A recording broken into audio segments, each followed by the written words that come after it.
Now here we have to clearly understand the implications of the assumptions that we are making. In the labor market, wage rate determination is a function of the product market as well as the factor market. The product market demand for in the product market, we talk about the nature of demand being produced by the factor in the labor market. So essentially what we are saying is that when we talk about the labor market, we are talking about the demand for labor and we are talking about the supply of labor. Demand for labor is coming from the firms and the supply of labor is coming from the households. Now let's try and understand as to the nature of demand for labor from the firms. When the firms make demand for labor, in module 5 we already talked about a situation where we are saying that the demand for labor is a function of the MRP/VMP of labor. We have to understand these terms once again for a brief recapitulation. When we talk about the demand for labor, why do firms employ labor? Firms employ labor because of what the labor is producing as well as the demand for what the labor is producing. In other words, what we are saying is that look, the demand for labor is a derived demand. It is derived both from the productivity of labor, also it is derived from the demand for what the labor is producing in helping. So essentially the point which we are making, that demand for labor is a function of the MRP/VMP of labor, the productivity as well as the price at which this output is selling, and this demand for labor is coming from the firms. Now as far as the supply of labor is concerned, supply of labor is coming from the households, and when we talk about the supply of labor, we talk about the supply of labor from the individual households and we talk about the supply of labor from all the households put together, which is the aggregation of the supply curve of the individual households. But here it's important to mention that when we talk about the supply curve of labor, the supply curve of labor for the market as a whole is supposed to be an upward sloping supply curve, indicating that more and more of labor would be supplied only at higher and higher wage rates. But when it comes to the individual supply curve or the supply curve of an individual household, we say that the supply curve of labor for an individual household can be a backward bending supply curve of labor as well. Now why do we talk about a backward bending supply curve is because we are saying that there is a trade-off. There is a trade-off between income and leisure. Up to a certain point, with an increase in the wage rate, there will be an increase in the supply of labor effort. Thereafter, when the wage rate goes beyond a certain limit, the supply curve of labor can tend to become backward bending. And this is because our preference for leisure might become stronger than our preference for work, and therefore it can offer us an income leisure trade-off curve which would indicate a backward bending supply curve. But this backward bending supply curve of labor can only be true for an individual household. Aggregation of the supply curve of all the households put together will give us a normal shaped upward sloping supply curve of labor only.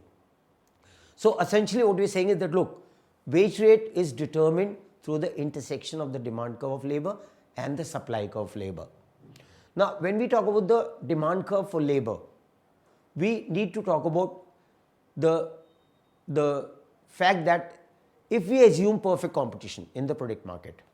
In this module, we will learn how factor price is determined when there is imperfect competition in the product market while the factor market is perfectly competitive, and know how to derive demand and supply of factor.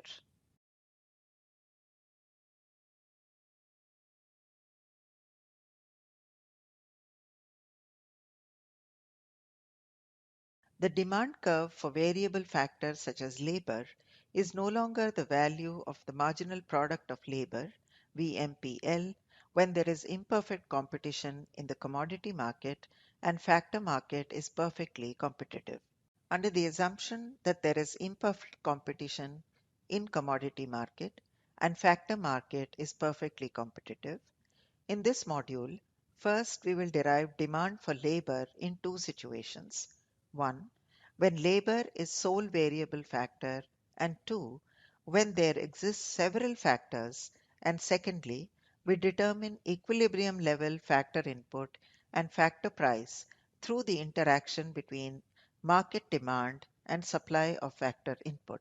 Demand for factor input by monopolistic firm in case of single variable factor labor.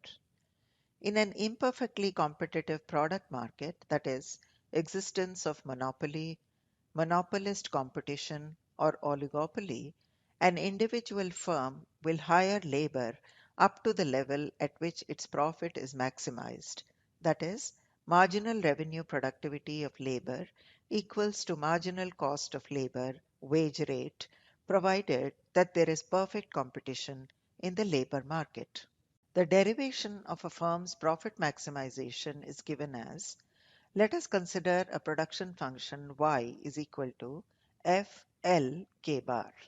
The total cost of production consists of the total variable cost W bar into L and fixed cost F. That is, total cost is equal to W bar into L plus F.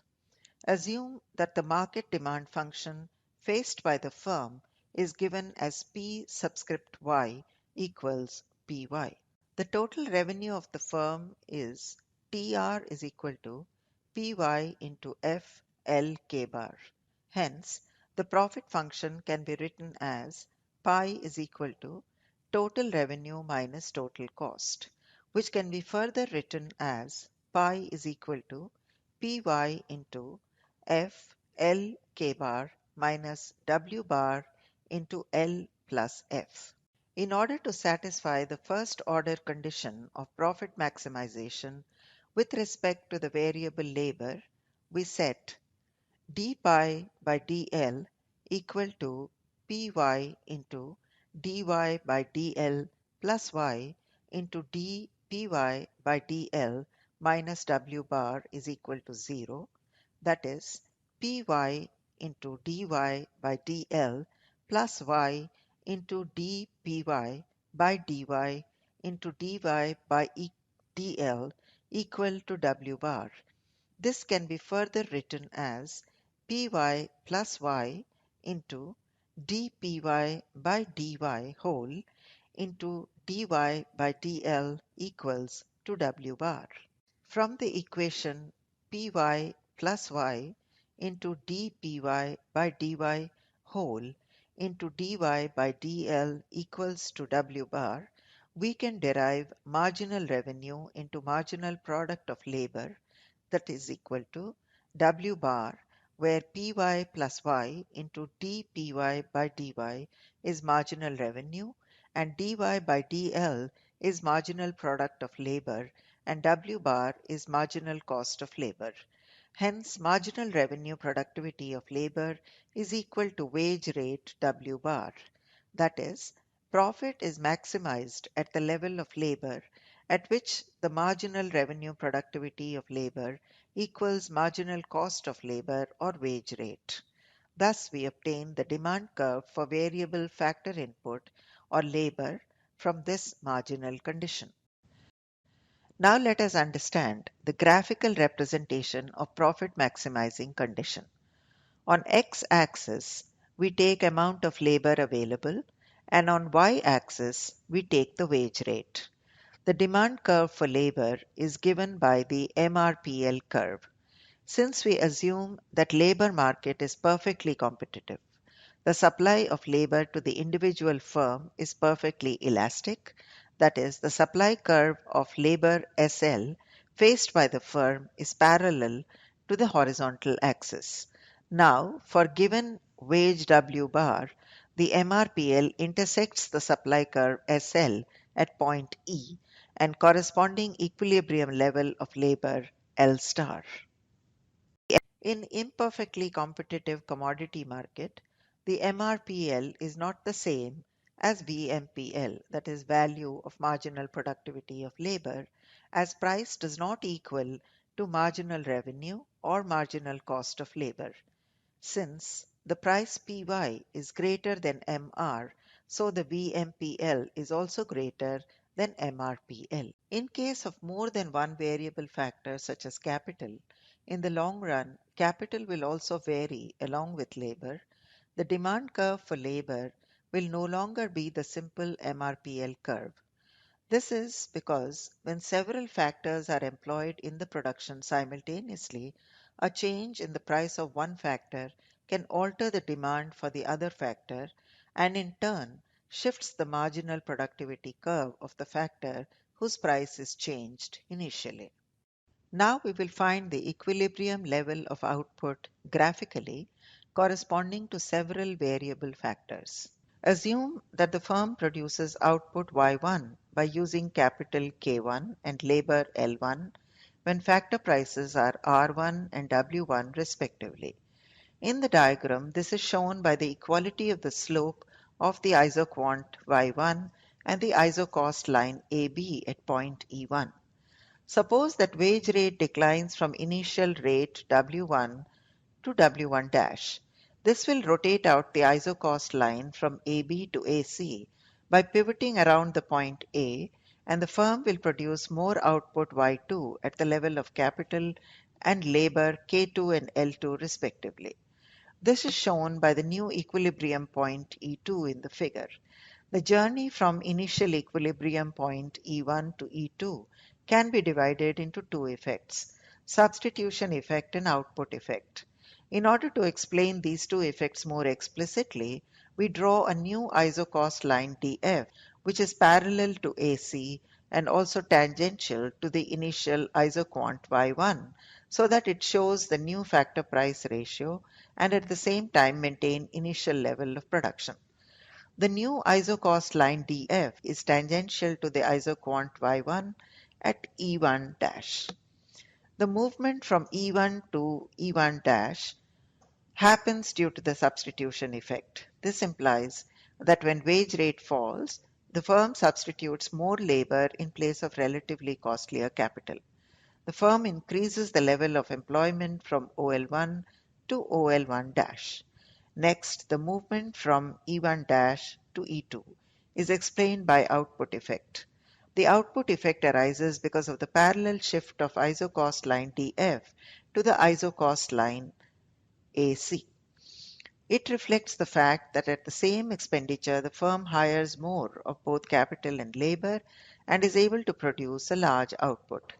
This is shown by the rise of labor from OL1 dash to OL2 and the increase in capital from OK1 dash to OK2. However, the story does not end here. There is another prominent effect, that is, profit maximizing effect, arising as the firm increases its expenditure in order to maximize profit. More intuitively, when wage rate falls, the marginal cost of production declines. This induces the firm to make additional expenditure for attaining the profit maximizing level output Y3. In the figure, this additional expenditure due to profit maximization is shown by the parallel upward shift of the isocost line AC to A-C-. The final equilibrium point is shown by the point E3, at which the new equilibrium level of output Y3 is obtained for corresponding OK3 level of capital and OL3 level of labor. We will see how substitution, output, and profit maximization effects help us to derive the labor demand curve. The substitution effect leads to a reduction in marginal productivity of labor as it substitutes more workers in place of capital, while the output effect and profit maximizing effect both have positive impact on the marginal productivity labor. This is because the employment of both the factor inputs, capital and labor, are raised by these two effects. Let us take labor on x-axis and wage on the y-axis. For different wage rates, we have corresponding level of employments by equating the wage lines with the separate MRPL curves. Suppose for three different wages rates W, W dash, and W double dash, we get three different equilibrium points E1, E2, and E3, and on the three separate MRPL curves. Thus, by joining E1, E2, and E3, we have the new demand curve for labor in case of several variable factors. Market demand for a factor. The market demand for variable factor by group of monopolists is simply the sum of the individual demands of those monopolists. Unlike perfectly competitive situation, there is no external effect of output expansion on price in imperfect market. There is internal effect of output expansion on price for each monopolist. When various monopolists use the variable factor, the market demand is the addition of the different component industry demand curves, where the industries may be formed by any number of firms. The derivation of market demand is the same for monopolistic competition and oligopoly. The individual demand curve for variable factors derived in case of monopolistic competition is the same as the individual monopolist's demand for factor, but when all firms in the product group expand output, there will be a fall in market price, like perfect competition.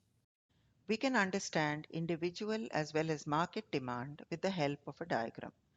The straight line DL in figure A shows the individual firm's demand curve for labor.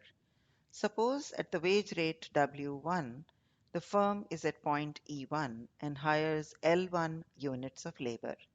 Assume that wage rate falls to W2. The firm moves from point E1 to E dash along the DL curve and increases its employment of labor from L1 to L dash units. Since all other firms behave in the same manner, the market supply of output increases and product price Py falls. This will result in a downward shift of VMPL curve or DL curve to the left. The firm is now at point E2 on the new demand curve for labor DL dash and hires OL2 units of labor at wage rate W2 in figure. Next, we see what happens in the market demand curve for labor, which is shown in the second panel of the figure. At the initial wage rate W1, aggregating all individual firms' demand for labor, we get a point E on the market demand curve for labor DL and corresponding OL1 units of aggregate level of employment of labor. At wage rate W2, each firm demands OL2 units of labor, and aggregating over all firms, the market demand for labor will be OL2 in figure B. By joining the points E1 and E2, we derived the market demand curve for labor as DL. Determination of equilibrium factor price wage. We are now in a position to determine the equilibrium factor price in the perfectly competitive factor market, while product market is imperfectly competitive, by combining market demand curve and supply curve for variable factor labor derived in previous sections. Let us now graphically determine equilibrium factor price. On x-axis, we have labor, and on y-axis, we have wage. In this model, individual labor supply curve is derived through the labor leisure choice of individual worker. The market supply curve is horizontal summation of individual labor supply curves. We can see the interaction between the market demand for labor DL and market supply of labor SL determine the equilibrium factor price W star corresponding to OL star level of employment of labor. In comparison with perfectly competitive firms, imperfectly competitive firms or monopolist firms always pay lower wage. The difference between VMPL and MRPL for a given level of employment is called monopolistic exploitation. Here, the gap between WC and WM represents the monopolistic exploitation for a given level of employment L star. Joan Robinson, The monopolistic exploitation is a situation in which a factor price is paid to any factor lower than its value of marginal productivity.